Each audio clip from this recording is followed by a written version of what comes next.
We've seen a few questions pop up lately. Does the 4090 fit inside the NR200? That's one of many questions we're going to be answering in today's video. Let's answer some questions about computers, graphics cards, CPU coolers, all in the NR200.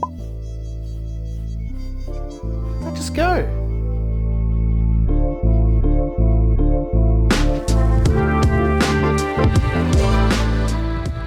The real purpose of this video is to do a 40 series GPU build in the NR200 because that's something that Cooler Master kind of designed their new V1100 SFX power supply to do. ITX builds with big GPUs with lots of power delivery.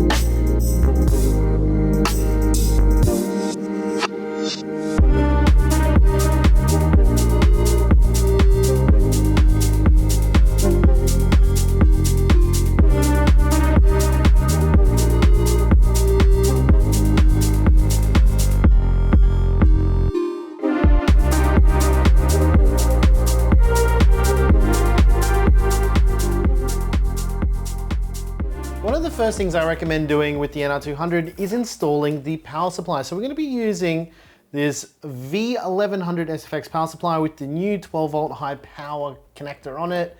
And I mean, the real objective is really to see how this new power supply fits in here, because that's really the whole point of this power supply. Because right now, as of making this video, this is Cooler Master's primary ITX and small form factor case. The way to install the power supply, and we've covered this in many case reviews and videos I've done with this, is loosening these two screws and lifting the whole bracket out.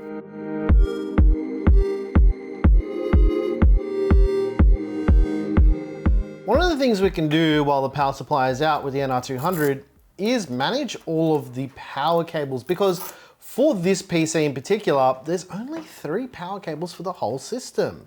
Another important fact with a build like this is because this is technically an SFX-L power supply, and we've got that 12 volt power connector, we don't want to have to bend it coming out of the power supply. And you'll notice there's 2 labels here, one for SFX, one for SFX-L. SFX-L will push the power supply towards the top of the case. That allows us to have more clearance at the bottom of the power supply for those cables, and also so we don't run into any issues with it fouling on the back plate of the GPU. With the NR200 in particular, I always recommend when people build with these that they plug in as much as they can before they put the motherboard completely in. So that's exactly what we're going to do here. And this also helps when you've got things like EPS power connectors and when you've got 24-pin power connectors as well, because sometimes it can be difficult to get your hands, especially when you got chubby chorizo fingers like mine, getting it into all of these places. Look at me go. I am trying to film it in a way that you guys can see without me looking like a complete idiot. A question that I saw come up quite a few times last week when we did the install guide for this new Hyper 212 cooler from Cooler Master was, does this new Hyper 212 fit inside the NR200? Basically because it looks like it's out of spec if you look at what the measurements are on paper. And I'm pretty happy to show you guys that this cooler, despite looking like it's actually going to protrude out the side of the case, does in fact fit if you use the mesh side panel, and it fits no problem whatsoever. The other question was, does it fit with this Hyper 212 cooler and the TG side panel? Again, I'm pretty happy to report that this does in fact fit with no issues whatsoever.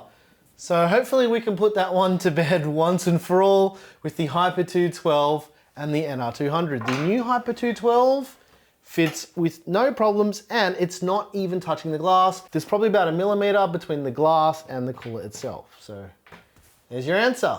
The next question we've been getting quite a lot is, does a 40 series GPU fit inside the NR200?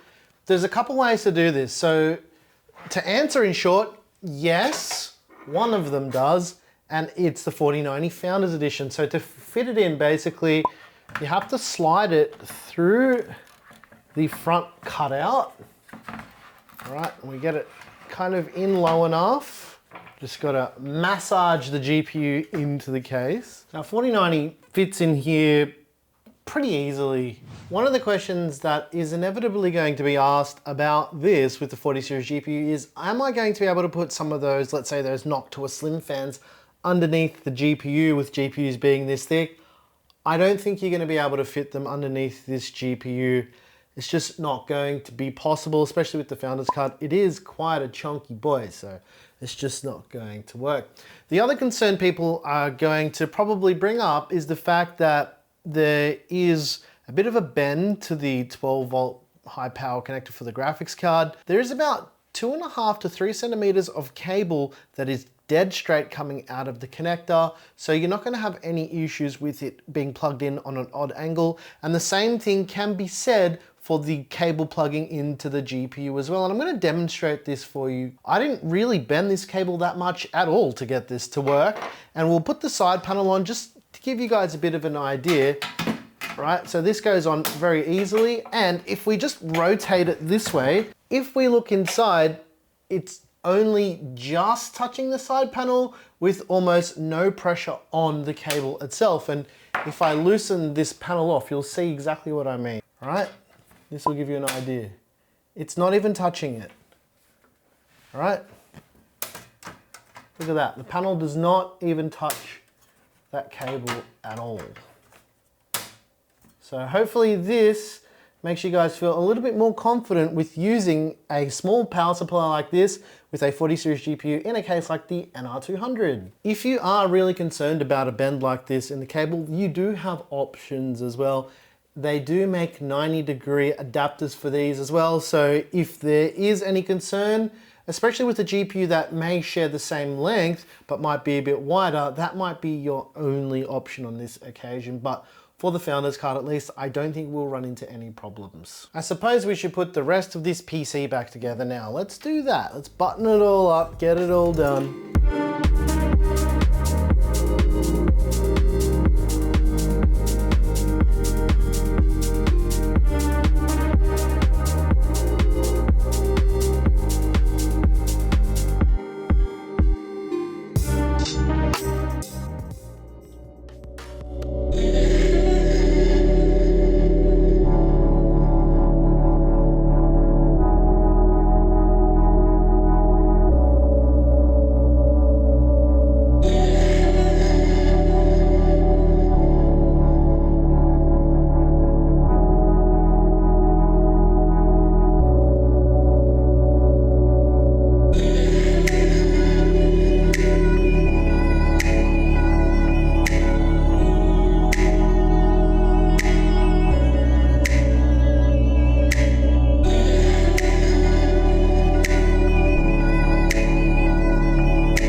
To add on to the part of the video talking about GPU fitment and these 40 series cards in the NR200, I just wanted to give you guys a bit of an example because I don't think I really touched on it too much, but this is the 4080 Tough Gaming from ASUS, which is the same size as the 4090 Tough Gaming that I test fitted, which I actually incidentally put into my gaming PC because the Founders came out of that. Anyway, long story short, when we tried to fit this in the NR200, one thing I noticed was, well, a couple things I noticed.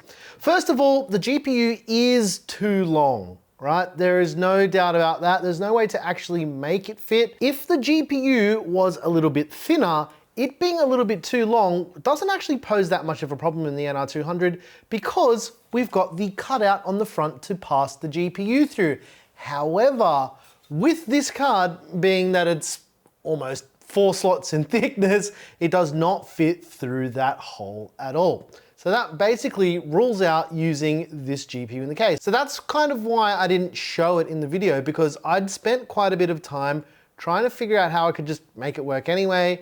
And yeah, I could make it work with some tin snips, but in its default configuration, this GPU just doesn't fit in the NR200. Also, I thought it was worth mentioning that in the part of the video where I showed the clearance between the side panel and the 12 volt high power connector plugged into the GPU, well, on this 4090 that is, I didn't show that actually the TG panel will go on. There are minimal clearance issues here, and I just wanted to explain this a little bit.